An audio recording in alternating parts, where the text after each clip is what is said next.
महिन्याला 30,000 रुपये पगार, हातात 1 लाखांचा आयफोन, वीकेंडला एखाद्या महागड्या कॅफेमध्ये पार्टी आणि दरवर्षी गोव्याची किंवा बालीची ट्रिप. बाहेरून पाहताना ही आजची जेनझी पिढी जी आहे ती किती कूल किंवा प्रगत आणि स्वतंत्र वाटते, बरोबर? पण मित्रांनो, या इंस्टाग्राम लाईफस्टाईलच्या मागे एक अत्यंत भयानक आणि काळं विदारक असं वास्तव दडलेलं आहे. गेल्या काही दिवसांमध्ये सिबिल आणि युनिफाईड फिनटेक फोरमचे जे रिपोर्ट्स बाहेर आलेले आहेत, ते रिपोर्ट्स जर तुम्ही वाचले तर ते वाचून रिझर्व्ह बँकेला देखील घाम फुटलाय. रिपोर्ट काय सांगतायत की आज भारतातल्या लाखो तरुणांचा पगार जेमतेम 30 ते 40 हजार रुपये महिना एवढा आहे. मात्र त्यांच्या डोक्यावर 30 ते 40 लाख रुपयांचं अनसिक्युअर्ड लोन आहे. आजकाल कर्ज मिळवण्यासाठी बँकेत जायची गरज आहे का? तर नाही. फक्त मोबाईलवर 2-3 क्लिक केले की अकाउंटमध्ये पैसे जमा होतात. पण हेच इन्स्टंट लोन जे आहे ते आजच्या तरुण पिढीला अशा एका दुष्ट चक्रामध्ये अडकवत आहे जिथून बाहेर पडणं जवळपास अशक्य होत चाललेलं आहे. ही परिस्थिती एवढी भयानक का बनलेली आहे? तरुण मुलं या जाळ्यामध्ये कशी अडकत आहेत आणि जर तुम्ही देखील या चक्रामध्ये अडकला असाल तर यातून बाहेर कसं पडायचं, हा व्हिडिओ प्रत्येक तरुणाचे आणि पालकांचे डोळे उघडणारा आहे. त्यामुळे शेवटपर्यंत नक्की पाहायला पाहिजे. कामाची माहिती सांगणाऱ्या पैसा पाणीला तुम्ही सबस्क्राईब केलंच असेल अशी मला खात्री आहे. तर या 30-40 लाखांच्या कर्जाची सुरुवात कधीच घर किंवा गाडी घेण्यासारख्या गोष्टींपासून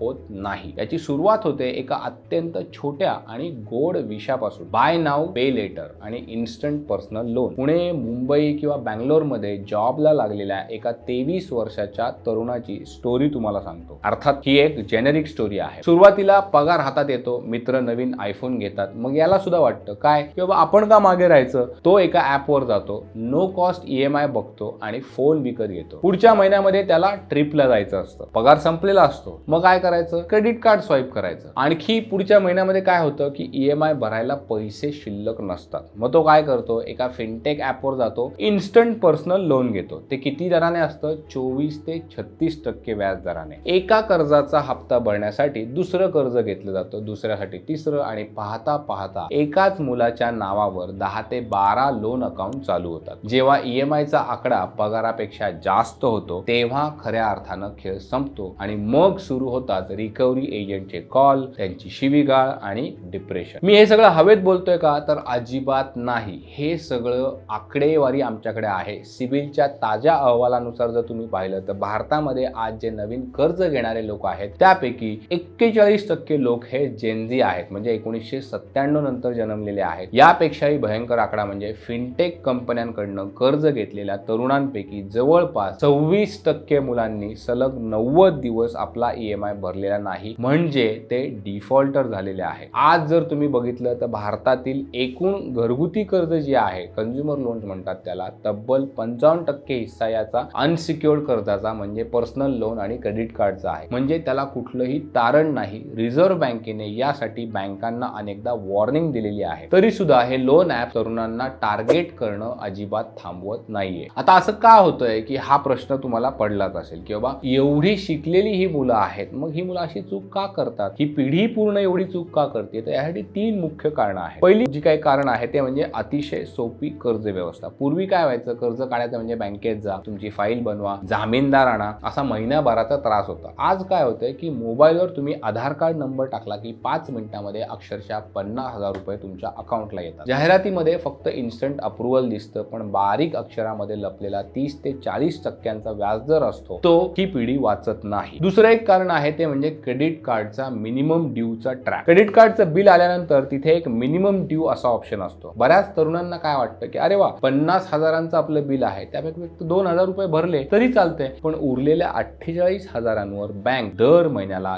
3 ते 4% म्हणजे वर्षाला तब्बल 36 ते 48% व्याज लावते, हे त्यांच्या लक्षात येत नाही. तिसरं कारण म्हणजे योलो आणि सोशल मीडिया प्रेशर, म्हणजे यू ओनली लिव्ह वन्स. आज मजा करा, उद्याचं उद्या बघू. इंस्टाग्रामवर दुसऱ्यांचे भारी कपडे आणि हॉटेल्स मधलं राहणं बघून या तरुणांमध्ये फोमो म्हणजे फिअर ऑफ मिसिंग आउट निर्माण होतो. त्यांना ते सगळं आत्ताच्या आत्ता हवं असतं आणि त्यासाठी ते भविष्यातली आपली जी कमाई आहे ती आजच खर्च करून टाकून बसतात आणि मग होतो पश्चातापाचा घेरा सुरू. तुम्ही या जाळ्यामध्ये अडकत आहात हे कसं ओळखायचं हे जर तुम्हाला चेक करायचं असेल किंवा तुमच्या ओळखीचं कुणी या ट्रॅपमध्ये अडकले का हे जर तुम्हाला चेक करायचं असेल, 3 रेड फ्लॅग्स तुम्हाला ओळखता आले पाहिजेत. पहिला म्हणजे तुमच्या पगाराच्या 50% जास्त रक्कम फक्त EMI भरण्यात जात असेल तर सावध व्हा. जर तुम्ही किराणा किंवा जेवणासारख्या बेसिक गरजांसाठी क्रेडिट कार्ड वापरत असाल तर सावध व्हा. जर तुम्ही एका कर्जाचा हप्ता भरण्यासाठी दुसरं कर्ज म्हणजे पर्सनल लोन घेत असाल तर देखील तुम्ही सावध राहिलं पाहिजे. तर यापैकी एकही गोष्ट तुमच्या बरोबर होत असेल तर तुम्ही समजून घ्या की धोक्याची घंटा वाजलेली आहे.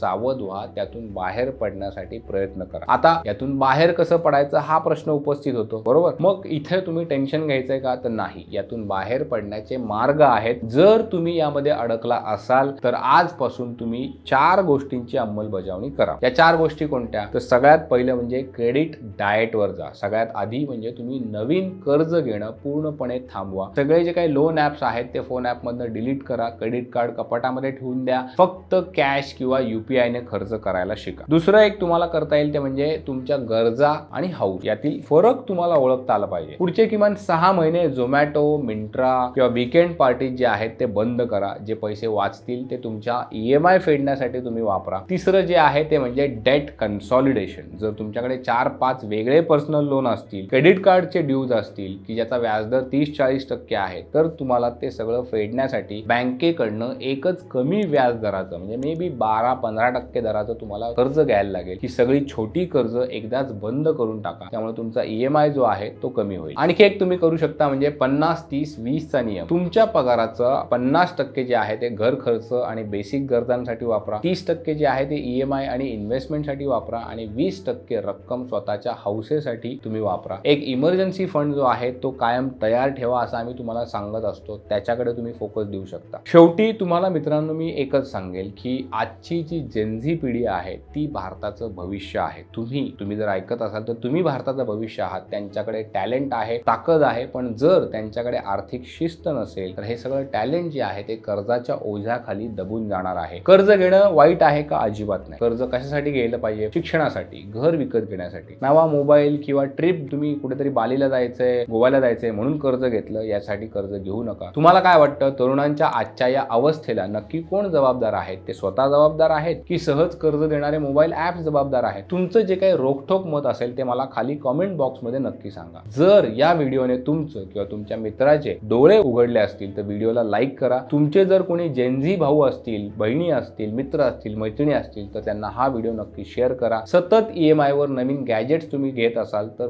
कृपा करून ते थांबवा. अशीच ग्राउंड रियालिटी मांडणाऱ्या आणि तुमच्यासारख्या आर्थिकदृष्ट्या हुशार बनवण्यासाठी माहितीसाठी पैसा पाणी चॅनेलला सबस्क्राईब करा. बेल आयकॉन दाबायला अजिबात विसरू नका. पुन्हा भेटूया आणखी एका अशाच माहितीपूर्ण व्हिडिओ सकट. तोपर्यंत पाहत राहा पैसा पाणी.